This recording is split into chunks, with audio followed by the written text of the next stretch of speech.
¿El Dios del templo o el templo de Dios? Quiero que usted se responda internamente, no me responda verbalmente, pero respóndase, autorrespóndase interiormente. ¿Qué es más importante? ¿El templo de Dios, del templo de Dios, o el Dios del templo? ¿Saben, amados hermanos?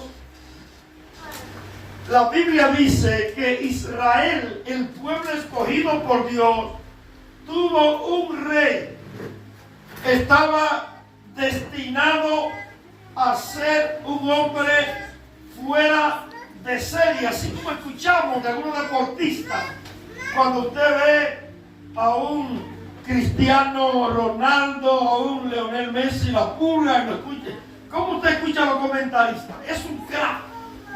Es de otro planeta. Ese es un extraterrestre. Ese es un ovni. Ese es un fuera de serie. Él está en otra liga. Ese no pertenece a esta liga. Son los nombres que escuchamos, la gente comienza a nombrarlo. Pues Saúl tenía todo para convertirse en un estadista referente. Pero ¿cuál fue el problema? Saúl era muy humilde. Incluso cuando Samuel lo encuentra, que Jehová preparó todo, no fue coincidencia, fue diosidencia, no fue casualidad, fue causalidad. El Señor provocó la causa para que eso ocurriera. Era un hombre burrero. Él era el que se encargaba de cuidar las burras del papá. Incluso cuando tiene el encuentro con el papá, andaba buscando las burras que se habían perdido. Y entonces, cuando le dice el profeta que ha sido señalado para ser rey, ha ocurrido igual que muchos de ustedes que han recibido una palabra profética y dice, pero ¿y será a mí que Dios me está hablando?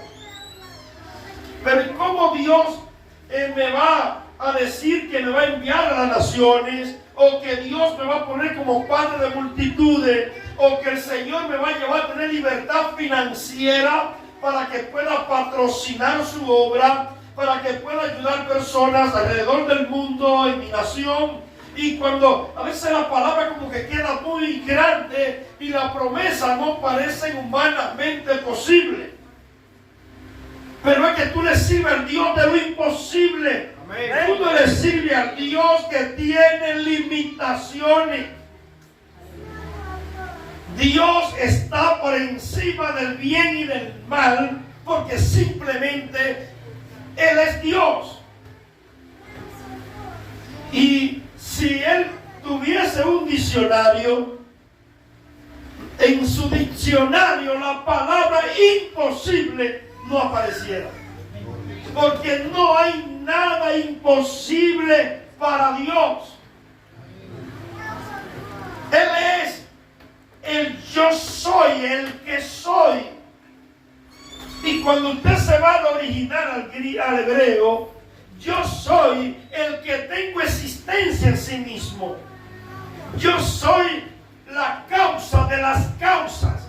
Yo soy de quien todo el mundo depende. Yo no dependo de nadie.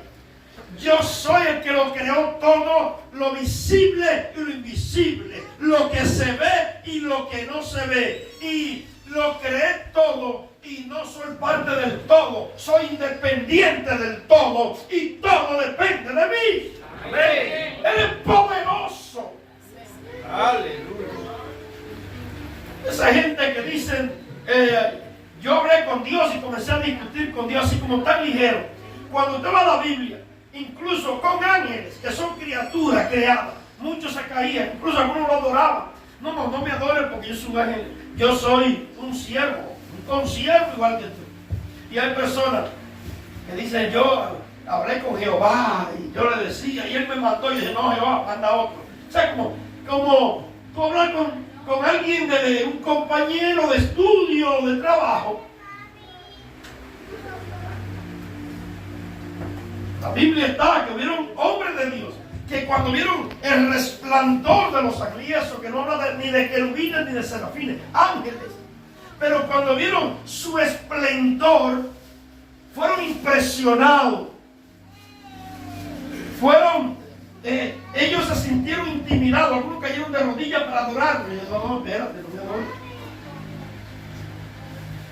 Ese es el Dios que está por encima de todo, como decía Nietzsche, hablando del bien y del mal. Dice, no, eso está por encima del bien y del mal. Por eso Nietzsche odiaba el cristianismo, algo como irónico, un gran filósofo, tremendo, pero admiraba al fundador del cristianismo. Él decía, en uno de sus escritos, solo ha existido un cristiano en el mundo, y murió hace cerca de 2000 años en una cruz en Jerusalén, hablando de Cristo. Él admiraba a Cristo, pero él odiaba visceralmente a los cristianos. Incluso él decía, los cristianos son peor que la M. Y no como yo sino por la M, lo decía completo. Y a la M que me perdone, que me excuse por compararlo con los cristianos. Dios ha muerto, decía él, Dios ha muerto y su hedor sale de los púlpitos, de las catedrales y de los templos. Pero cuando hablaba de Cristo, hablaba con esa admiración de Cristo, pero no toleraba a los cristianos.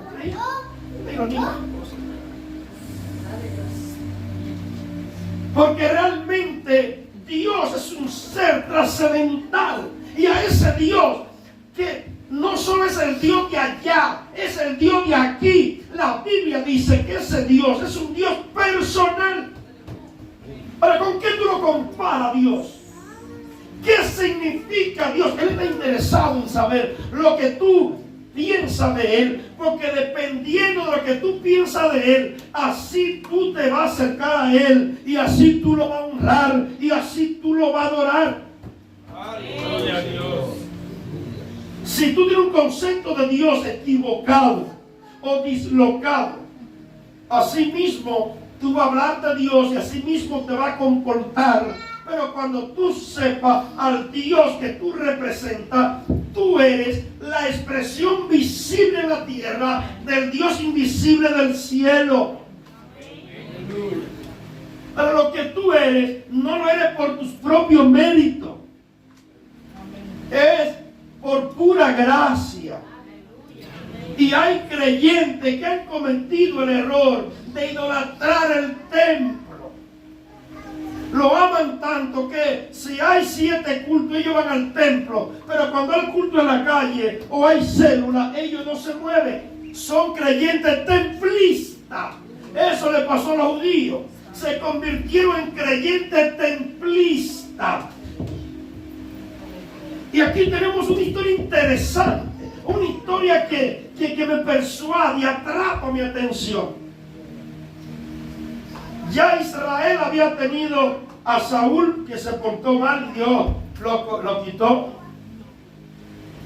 Luego vino el papá de Salomón, David. Ambos gobernaron 40 años.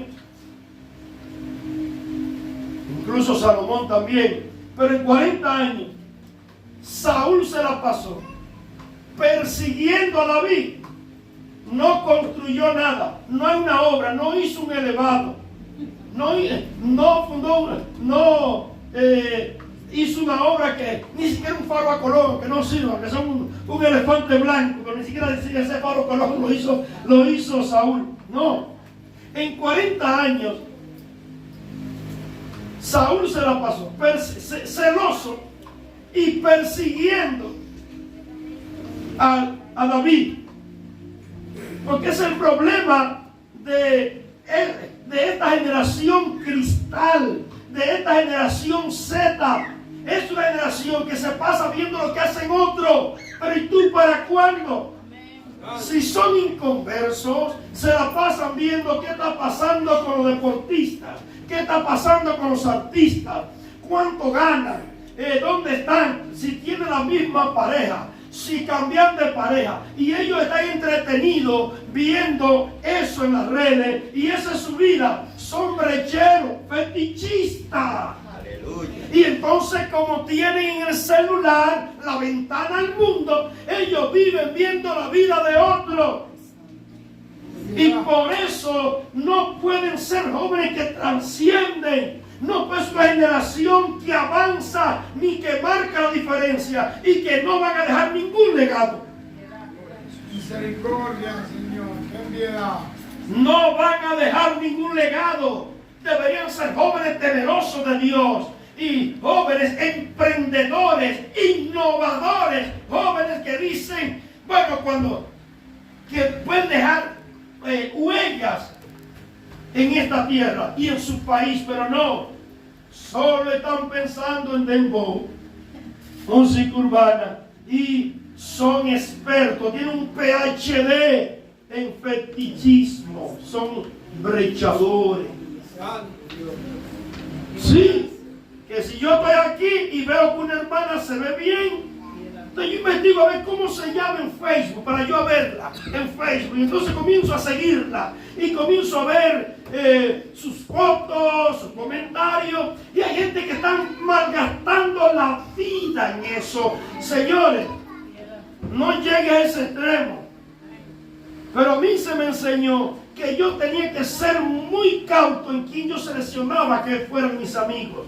Porque cuando yo comparto con mis amigos, yo estoy compartiendo vida. Porque mi tiempo y el tuyo también es vida. Y si yo tengo amigos vanos, entonces yo estoy desperdiciando mi vida en ellos. Y que si mis amigos no avanzan, si mis amigos no son espirituales, si mis amigos no son gente que yo hago. Porque el tiempo es vida. Por ejemplo, usted podrá estar en mucho culto, pero el culto de hoy es único, es irrepetible. Usted podrá venir aquí muchas veces, pero hoy nunca más se repetirá. Nunca más. A tu tiempo es vida. Gloria a Jesús. Ve calculando, porque la gente dice celebrando un año más de vida, pero es un año menos. Mirando así, si el Señor te dio 70 años de vida, la vida, promedio de vida aumentó en el mundo. Pero vamos a suponer que tu promedio, que el Señor dijo tú vas a tener 80 años de vida. Es un ejemplo. Cuando tú tienes 70, tú dices, un año más de vida, no, uno menos. Ya más te quedan 10.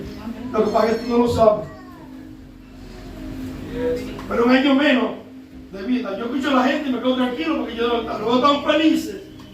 Pero realmente, desde el momento de la concesión, la muerte comienza a perseguirte. Por eso, en logística y en estadística, la probabilidad número 1 es la muerte. De aquí nadie sale vivo. Solo han salido 2. En la Biblia está. Pero de aquí nadie sale vivo. Hebreos 9:27, Dios lo estableció. Así es que, pero a mí se me enseñó, tienes que tener cuidado. ¿Quiénes son tus amigos? Tienes que seleccionarlo. Y hay amigos que tú no debes, porque son gente tóxica y es perder tiempo. Pero yo no me veo así. Yo me veo como un constructor. Dios me llamó a trabajar con gente. Pero, ¿sabe algo? Hay gente que vive perdiendo el tiempo. Es así. O a la inversa. Si una hermana ve que un hermano o alguien se ve bien o le llamó la atención, ahora van aquí, de que llegan a la casa, a buscarme en YouTube, en Instagram, en Facebook. Ay, pero mira, y ahora comienza, y ahí duran 3 horas viendo fotos y la vida va. Veo así, la manecilla, el tic-toc del reloj nunca se detiene. No se detiene. Y es menos tiempo. ¿Qué dice la Biblia? Que aproveche el tiempo porque los días son malos. Y esta generación, ¿sabe cómo se conoce esta generación? La generación ojerosa. Porque la generación de toda la época, desde que se comenzó a escribir la historia, después de la prehistoria, hasta la fecha, es la generación con más ojera. Nunca hubieron tanta gente con ojera como en esta generación. Porque la gente se acuesta muy tarde y se levanta muy temprano. Antes se levantaban muy temprano, pero se acostaban bien temprano también.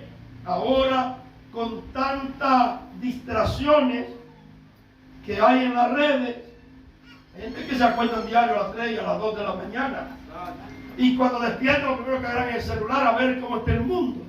Y el mundo, ellos están viviendo la vida de otros. Y por eso no crecen.